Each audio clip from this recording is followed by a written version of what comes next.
আগামী 23 জানুয়ারি বহু প্রতীক্ষার অবশ্যই আমার মনে হয় 141 বছরের অপেক্ষার অবসান যেরকম বিনোদিনী হয়েছে সেরকম আমারও হয়তো 5 বছর অপেক্ষার অবসানে 23 তারিখে হতে যাবে। তো খুবই ভালো লাগছে আজকে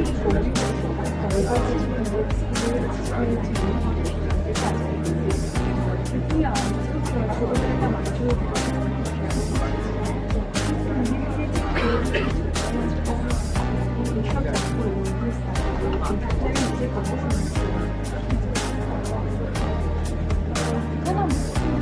মানে আমি দেখছি এই ছবিটা আমাদের শুধু ছবি পড়াটা বানানোটা একটা যাত্রা ছিল, তারপরে যখন দর্শকের কাছে নিয়ে যাচ্ছি এই ছবিটা তখনও যেন একটা অন্যরকম জার্নি যাচ্ছে। আমি আমার টিমকে কালকে বলেছিলাম আমরা কোথাও একটা থেকে ফিরছিলাম কালকে সারাদিন ধরে আমরা অনেক রাস্তায় ফিরেছি, তখন আমার বলছে বিনোদিনীটা না শুধু একটা ছবি একটা জার্নি, ডেস্টিনেশনটা কী হবে আমি জানি না, কিন্তু এই জার্নিতে আমরা সবসময় তো জীবনে এগিয়ে যাই কিন্তু বারবার আমার একটা পিছু টান করছে এই ছবিটা, আমাকে বারবার ফিরে নিয়ে যাচ্ছে আমার ছোটোবেলা, আমার স্কুলে হোক সেটা আজকে বেলুর মঠেও যেখানে আমি ঠাকুমা আমি গিয়ে আজকে বেলুর মঠে দেখছি যে এই জায়গাটা আমরা এসেছিলাম না কতটা বদলে গেছে কতটা পাল্টে গেছে, এইখানে আমরা ছোটোবেলায় আসতাম গিয়েছিলাম, তারপরে বলো আমার স্কুলে যাই স্কুলে কত কিছু বদলে গেছে এবং স্কুলে ফেরত যাবো আমি পাগলে গেছিলাম এবং আমার মনে হয় যে তুমি যদি তুমি জীবনে অস্করও পেয়ে যাও না নিজের স্কুলে যখন তুমি ফিরে যাও এবং সেখানে কিছু একটা অ্যাকামপ্লিশ করে ফিরে যাও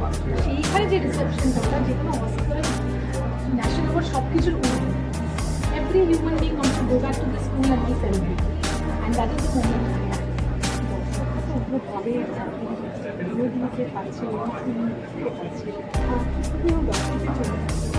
দর্শকদের এটাই বলবো যে অবশ্যই বিনোদিনীর গল্প নিয়ে আমরা আসছি যে একটা 1880 সালের 19th সেঞ্চুরি মোড়ের গল্প কিন্তু আমরা 2025-এর মোড়তে তাকে নিয়ে আসছি এবং এটাই বলবো সবাই ফলে গিয়ে কনসেপ্ট করুন সপরিবারে গিয়ে বিনোদিনী দেখুন আর রুক্মিণীকে আশীর্বাদ একটা প্রশ্ন ছিল এই একই প্রমোশন হলো 1 মাস কত মিস করবে শেষের কথা এসে আমি এটা না বলতে পারবো না এই একটা আমার হয়তো উত্তর নেই কারণ আমার মনে হচ্ছে যে এই জার্নিটা কিছু একটা আমার জীবনে এমন কিছু একটা করে দেবে বা এমন কিছু একটা আমার জীবনে রেখে যাবে যেটা আমাকে ভুলতে দেবে আমি জানি না কি আমি জানি না আমি কী বলছি এই মুহূর্তে এখনো আমি জানি না বেদার আমি even making sense but I just feel যে কিছু একটা আমাকে দিয়ে যাবে যে জন্য আমি এটাকে মিস করবো এটা আমার সঙ্গেই দিয়ে যাবে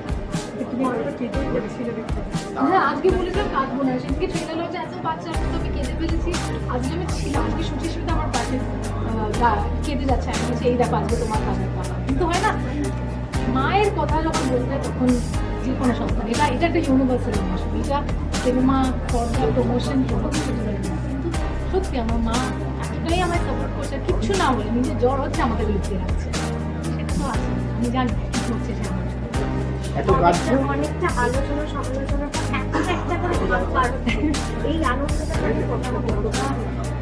আনন্দ তো আছে কিন্তু তার সঙ্গে আমি এটা বলবো যে আসল দেখো আলোচনা সমালোচনা সেটা হতেই থাকবে সেটা আমাদের অভিনেত্রীদের জীবনের একটা অংশ হয়ে উঠছে এখন সেটা নিয়ে কিছু করার নেই কিন্তু আসল যেটা আমাদের কাছে আনন্দের কারণ সেটা হলো যখন দর্শক হলমুখী হবে বিনোদিনী দেখতে যাবে এই যে নানান মহিলারা আমাকে এসে বলছে যে যাই বলুন আমি তো বিনোদিনী দেখতে চাই তারা যখন এই গানটা দেখছে যখন রামকৃষ্ণকে দেখছে ঠাকুর যখন আসেন তখন যখন সবার চোখে জল এটাই তো আমি এই গানের মাঝে তোমার যে একটা সিন ছিল সেটা হচ্ছে রয়ে আমি সত্যি হয়তো তাই বলেছি যে সেটের প্রতিটা মানুষ তাই বলেছে এবং আমি সেই মুহূর্তে হয়তো রুক্মিণী ছিলাম তাই হয়তো আমি এই পারফরমেন্সটা করছি আমি জানি না ভালো করেছি না খারাপ করেছি কিন্তু আমি যেটা বললাম আমি আমার সর্বশরীরের পুরো শতটাকা দিয়ে এই পারফরমেন্সটা করেছি এবং সেই জন্য আমার শতটার পরেও আমার মনে আছে যে ভৌতিক জ্বর হয় সবার এবং সবটার পর যারা শরীরে আমি কাঁপতে থাকি সো এটা তো মানে আউট অফ ওয়ার্ল্ড এক্সপিরিয়েন্স যদি হয় এই গানটা পড়ার সময় এবং এই এক্সপিরিয়েন্সটা খুব কম অভিনেত্রীদের যেটা ঘোরের মধ্যে পুরো ওয়ান টেকের মধ্যে একটা ঘোরের মধ্যে ছিলাম আমি যখন এই গানটা পারফর্ম করছিলাম ওয়ান টেক সং পুরো গানটা পুরো ভাবটা সব কিছু মিলিয়ে একটা অসাধারণ অসাধারণ এত প্রমোশন করেছে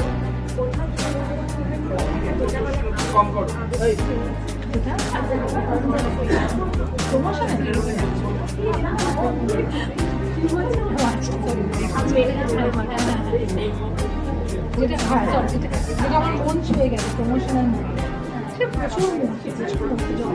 আমি দেখছি যে এতগুলো সবাই দেখো, আমার মনে হয় এতগুলো বাচ্চা বাচ্চা মেয়েদেরকে দেখি না, তারা বলে যে আমি বিনোদিনী হব, আমি বিনোদিনী দেখতে যাবো, তুমি আমাদের বিনোদিনী। এই যে আস্তে আস্তে তো আলোচনা সমালোচনা মাঝখানে ধাপে ধাপে মানুষ বলতে শুরু করবে এবং সবাই এটাই লিখতে শুরু করবে যে তুমি বিনোদিনী। আমার মনে হয় সেটা সব থেকে বড় কথা। এবং একজন আমাকে ইন্টারভিউ করে বলে, আমরা সব থেকে যেটা আমি সারা জীবন মনে রাখবো, আমাকে রুক্মিণী বলতে গিয়ে বিনোদিনী বলে ফেলেছে। ও দেখো তোমাকে এখন ভুলিয়ে যাচ্ছি, আমি তোমাকে বিনোদিনী বলে তো দিদি, রুক্মিণী নামটা বিনোদিনী, রুক্মিণী আর বিনোদিনী নামটা কতটা সার্থক এখন মনে হচ্ছে? সেটা তো দর্শকই বলবে। ম্যাম, কলকাতা নিউজ টাইমে স্বাগত, কেমন আছেন? খুব ভালো। আজকে নটি বিনোদিনী যে মুভি সং রিলিজ করছে সেই ব্যাপারে যদি একটু বলেন। আজকে একটা অলরেডি দুটো গান বেরিয়ে গেছে বিনোদিনী, সবাই খুব ভালোবেসেছে গানকে, কান্না আর আজকে বড়সড় রাখে।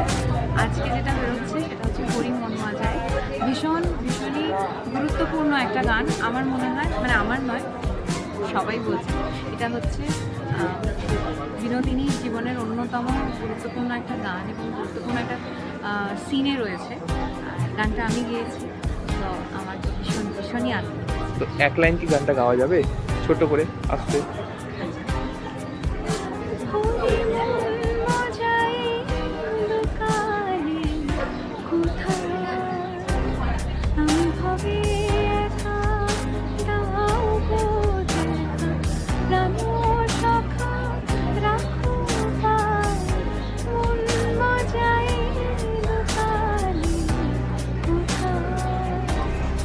ওকে, থ্যাংক ইউ। কলকাতা নিউজ টাইমে স্বাগত জানাই, আপনার নামটা একটু বলবেন?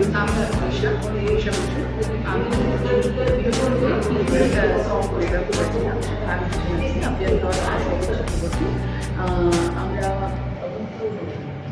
প্রায় 2 বছর ধরে ওকে ট্রেন করেছিলাম, অনেকদিন ধরে প্র্যাকটিস করেছিলাম, আর আজকে গানটা দেখছি আমরা বিনোদন করেছি, সেটা চেষ্টা করেছি যেরকম গান তার সাথে করে রাখা। এবার আপনারা বলুন কেমন লাগছে? তো আজকে তো একটা অসাধারণ একটা মানে মিউজিক লঞ্চ হলো, যেখানে আমরা দেখলাম যে হজগৌরঙ্গ যে কনসেপ্ট আছে সেইটা এখন বাংলা সিনেমায় দেখা যায় না। তো সেই ক্ষেত্রে দর্শকদের মনে কতটা এফেক্ট কাটবে এটা বলে মনে হয়? আমার মনে হয় সাধারণ যারা মা তাদের এটা বলেই আমরা এটা ভেবেছিলাম, এটা পুরো ক্রেডিটটাই ডিরেক্টর রামধন মুখার্জি চায়, যে তিনি এটা ভেবেছেন যে আমাদের ধরনের একটা কিছু স্টেজ জিনিস করা যায়।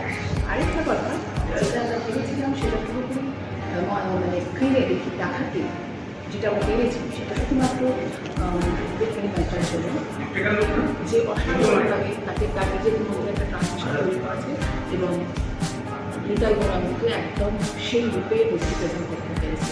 এটাই আমাদের কাছে বড় পাওনা হয়েছে। ওকে, থ্যাংক ইউ। যারা এই যে কলকাতা নিউজ টাইমে স্বাগত, কেমন আছেন?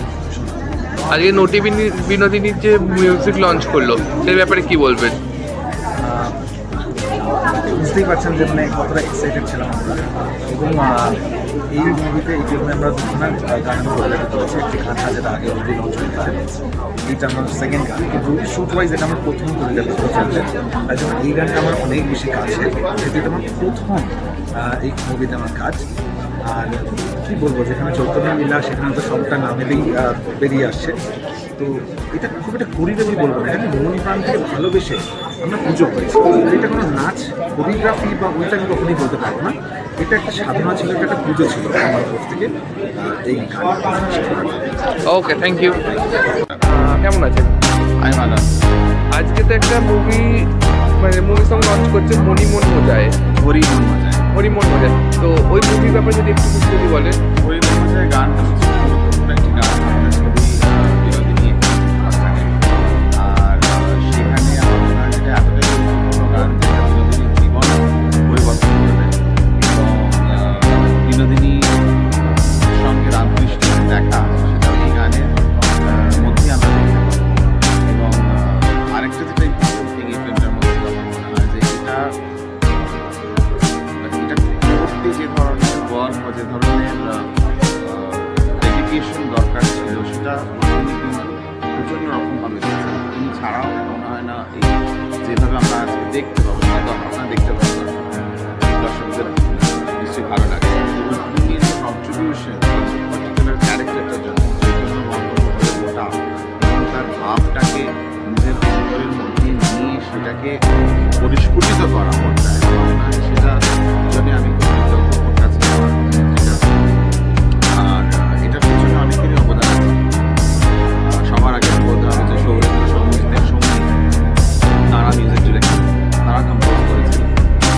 তারপরে আমাদের সুচিস্মিতা গান গিয়েছে, তারপরে পুরো কোরাস যারা এই করেছে, তারপর আব্বায়ন, মনীষা যারা কোরিওগ্রাফি করেছে। বাইরে থেকে আমরা ডান্সার আনিয়েছি মণিপুর থেকে, মণিপুরি ডান্সের কিছু ফোল নিয়ে যে জিনিসগুলো আছে আমাদের সিনেমার মধ্যে বিউটিফিকেশন সেভাবে করা যায়। সব থেকে সুন্দর হচ্ছে যে কস্টিউম, সেটা হচ্ছে সুচিস্মিতা দাশগুপ্ত, মনিদির কস্টিউম, সৌমিকদার ক্যামেরা, তন্ময়দার আর্ট ডিজাইনিং, এই পুরো যে স্টার থিয়েটারটা, এটা তো এখন বিভিন্ন থিয়েটার, তখন তো স্টার থিয়েটার ছিল। সেই স্টার থিয়েটারটাকে ওইভাবে প্রজেক্ট করা এবং তুলে ধরা, রামকৃষ্ণের এন্ট্রি সব কিছু নিয়ে দারুণ একটা ব্যাপার।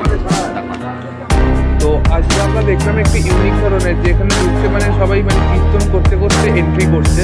তো এটা একদম আলাদা ধরনের একটা মানে এক্সপিরিয়েন্স। সেই ক্ষেত্রে আপনি কী বলতে চান? এটা পুরো আইডিয়াটা মনে হয় যে বরাবরই রুক্মিণী এমন একটা জায়গা করতে চেয়েছিল এই গানটা নয়, যেটা কিনা একটা প্রচলিত স্থান নয়, মানে যেখানে জেনারেলি সব অনুষ্ঠান হয়, বাংলা সিনেমার অনুষ্ঠান হয়, সেরকম কোনো জায়গায় চাই। বরাবরই যখন থেকেই আমরা ভাবছি যে একটা কোনো প্ল্যানিং করবো, ওই গানটা দর্শকদের কাছে পৌঁছে দেবো, তখন থেকেই রুক্মিণী নানান ধার্মিক জায়গার নাম বলেছে। এবার তার মধ্যেখানে অবশ্য সময়, কাল সব কিছু দেখে আমার মনে হয় যে আমার বাগবাজারে পরিবর্তন আমরা এই জন্য অনেক ধন্যবাদ। কারণ এটা চন্দ্র ভান্ডারী আমাদের যিনি আছেন, উনি এখানে এসে কথা বলেছেন। সকালবেলা আমরা বেলুর মঠে গেছিলাম মহারাজের আশীর্বাদ নিতে, সেটা আমরা নিয়ে এসেছি। তারপরে আজকে এখানে, কারণ এই গানটার মধ্যে দিয়ে বিনোদনের মুখ করলাম। এই গানটা চৈতন্য লীলা করার পর থেকেই উনি আস্তে আস্তে মঞ্চের জায়গাটা ছেড়ে দেন। তো মানুষের মুখ্য লাভ যেখান থেকে হয়, শ্রী চৈতন্য মহাপ্রভু যা বলে গেছেন, ভালোবাসা দিয়ে দাও, সবাইকে ভালোবাসা, সেই জায়গাটা থেকে আমরা এই জায়গাটা দেখেছিলাম। কারণ এখানে শ্রী চৈতন্য মহাপ্রভু পুজো হয়, এখানে শ্রী চৈতন্য মহাপ্রভুকে মানা হয়, এখানে ভক্তরা আসেন। তো এর থেকে ভালো জায়গা বাগবাজার মানেই ঐতিহ্য, যেখানে শ্রীরামকৃষ্ণ থেকে শুরু করে সারদা মা, স্বামী বিবেকানন্দ, চৈতন্য মহাপ্রভু সবারই পদধূলি পড়েছে এবং আরও অনেক মনীষীরও পড়েছে। সেই ক্ষেত্রে আপনি নিজেকে মানে কী বলতে চাইছেন? মানে এতদিন হিন্দি মুভি করার একটা আলাদা এক্সপিরিয়েন্স, আর বাংলায় নটি বিনোদিনী যেটা মহিলা কেন্দ্রিক মুভি, সেটা এরকম একটা বাংলার উত্তর কলকাতা ঐতিহ্যময় জায়গায় করছেন। সেই ক্ষেত্রে আপনি কী বলবেন? মানে কি আমি উত্তর কলকাতার মানুষ, আমি আমার স্টুডিও বড় হয়েছি, তো আমি জায়গাটা সম্বন্ধে ওকে মানে বাগবাজার, শোভাবাজার, আহিরিটালা এগুলো সবাই আমি জানি। তবে 30 বছর হয়ে গেছে আমি বম্বেতে চলে গেছি, বানাই এটা আমার প্রথম বাংলা ছবি, কিন্তু যেহেতু বড় হয়েছে তার স্মৃতি তো রয়ে গেছে। আর আমার মনে হয় উত্তর কলকাতা সেইভাবে সিনেমা জগতে কোথায় তুলেছে, আর আমাদের ইতিহাস যেটা উত্তর কলকাতার ইতিহাস, সেই ইতিহাসটা সিনেমা কোথায় তুলে ধরতে পেরেছে। আমরা যখন উত্তর কলকাতা দেখাই তখন একটা উত্তর সাউথের একটা কমার্শিয়াল গল্প দেখাই, আমরা ইলিশ বনাম চিংড়ি দেখাই, আমরা সর্ষে বনাম সানরাইজ গরু মশলা এইসব দেখাই, কিন্তু সেটা তো কলকাতা নয়। কলকাতা তো তার অনেক বড়, অনেক বৃহৎ ইতিহাস, অনেক সেইগুলো অবশ্যই আমি জানি বলে করতে পারি। ডিফারেন্ট এক্সপিরিয়েন্স আপনারা দেখতে পাচ্ছেন। ওকে, থ্যাংক ইউ।